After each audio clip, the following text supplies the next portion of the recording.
সংসদ অধিবেশন চলাকালীন সময়ে তারেক জিয়া বললেন বাংলাদেশ থেকে 234 বিলিয়ন ডলার পাচার হয়েছে। যেখানে বাংলাদেশের মোট রিজার্ভ 44 বিলিয়ন ডলার, সেখানে আপনি 234 বিলিয়ন ডলার পাচারের গল্প শুনান। মানে ছাল্লাই কুত্তার বাগাতার নাম যে আওয়ামী লীগ সরকার 234 বিলিয়ন ডলার পাচার করেছে, যেটা সম্পূর্ণ অবাস্তব। আমার পুঁজি 44, আমি পাচার করব 234। টাকা কি চাইলেই চলে আসে? ডলার চাইলেই পাওয়া যায়?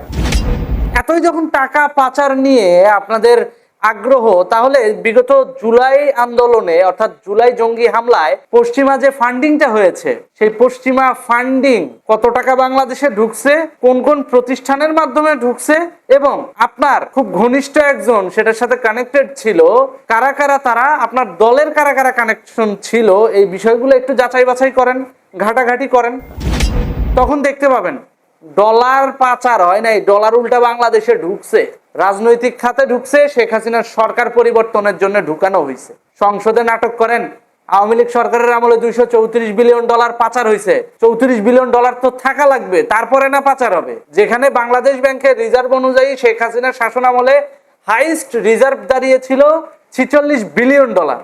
46 বিলিয়ন ডলার যেহেতু আপ ডাউন করে, মানে খরচও হয়, আবার ঢোকে, রেমিটেন্স, প্রবাসী, আবার এলসি লেনদেন যেহেতু হয়, তাই আমি 2 বিলিয়ন কম ধরলাম। থাকলো কত? 44 বিলিয়ন। যেখানে আপনার চট্টিবট্টি গোল করে 44 বিলিয়ন ডলার পুঁজি, সেখানে আপনার 234 বিলিয়ন ডলার আওয়ামী লীগ সরকার পাচার করছে। এই ধরনের একটা ন্যারেটিভ সংসদে দাঁড় করাচ্ছেন। আসলে কি ওটা সংসদ হচ্ছে নাকি সার্কাসিজম হচ্ছে? কোনটা? মাঝখান দিয়ে দেখা যায় জামাত আবার ওয়াকআউট করছে। সরকারের টাকা, যেটা জনগণের ট্যাক্সের টাকায় ওখানে ব্যয় হয়, সেই টাকাগুলো কি ফেলনা? একটা মিনিট সংসদ অধিবেশনের পেছনে বাংলাদেশের জনগণ, মেহনতি মানুষের ট্যাক্সের টাকাগুলো কিন্তু জড়িত, অনেক টাকা খরচ। তাহলে সেখানে জনগণের ট্যাক্সের টাকায় কি নাটক চলে, সার্কাস চলে? আওয়ামী লীগ সরকার 234 বিলিয়ন ডলার পাচার করেছে, এটা বললেই কি একটা নিউজ হয়ে গেল, ন্যারেটিভ দাঁড়ায় গেল? ভবিষ্যতে রাজনীতি করতে গেলে এই নিউজের কাটিং গুলো দেখাবেন, এই যে দেখো দেখো আওয়ামী লীগ শাসন আমলে 234 বিলিয়ন ডলার পাচার হয়েছে। বাহ, সুন্দর ন্যারেটিভ, যাতে নতুন প্রজন্মের ভিতর আবার গ্যাঞ্জাম লাগে। যারা আওয়ামী লীগ করে তারা বলবে না, পাচার হয় নাই, দেশের মোট রিজার্ভ ছিল 44 বিলিয়ন ডলার, আর সেখানে 234 বিলিয়ন ডলার পাচার হয় কিভাবে? আবার বিএনপি যে বলবে এই যে দেখো আমার কাছে প্রমাণ আছে, এই যে ওই সময় নিউজ হয়েছিল। এই যে একটা তথ্য সন্ত্রাস বাংলাদেশে চলতেছে, যেটা ন্যারেটিভ দাঁড় করানো হচ্ছে খোদ বিএনপি জোট সরকারের সংসদীয় অধিবেশন থেকে, এটার দায়ভার ভবিষ্যৎ প্রজন্মকেই তো চুকাতে হবে।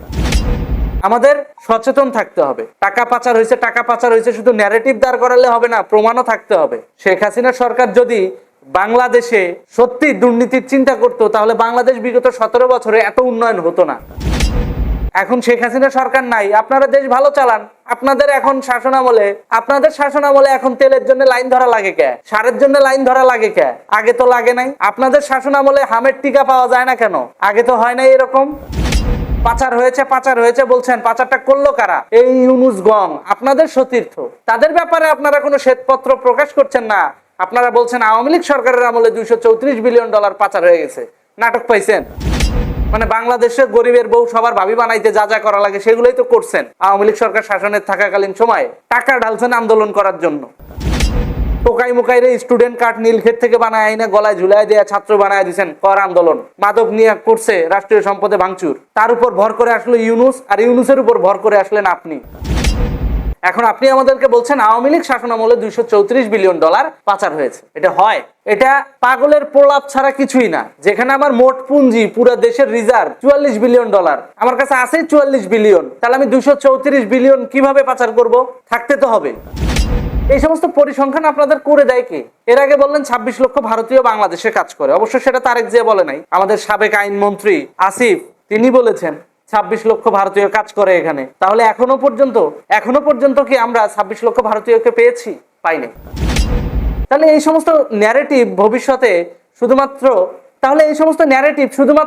এই অনলাইন পত্রিকাগুলোর প্রোপাগান্ডার খোরাক তৈরি করে, আর কিছুই না। শুধু নিজেদের ওয়েট লস করে কেন এই সমস্ত কথাবার্তা আপনারা বলেন? আপনাদের কথা বলতে হবে কিভাবে দেশে উন্নয়ন করা যায়, কিভাবে জনগণকে সার্ভ করা যায় সেটা নিয়ে। শামা ওবায়েদ বলছে দেশে পর্যাপ্ত তেলের রিজার্ভ আছে, সংসদে দাঁড়িয়ে বলছে।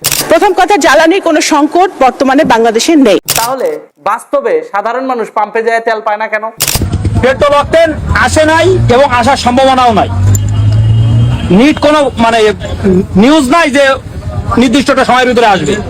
এখন আপনারা থাকলে থাকতে পারেন, না থাকলে না থাকতে। সুতরাং কথাগুলো একটু হিসাব করে বলবেন এবং তথ্য প্রমাণ সহ বলবেন। শুধু শুধু ন্যারেটিভ দাঁড় করায়া আওয়ামী লীগকে বদনাম করিয়া কোনো লাভ নেই।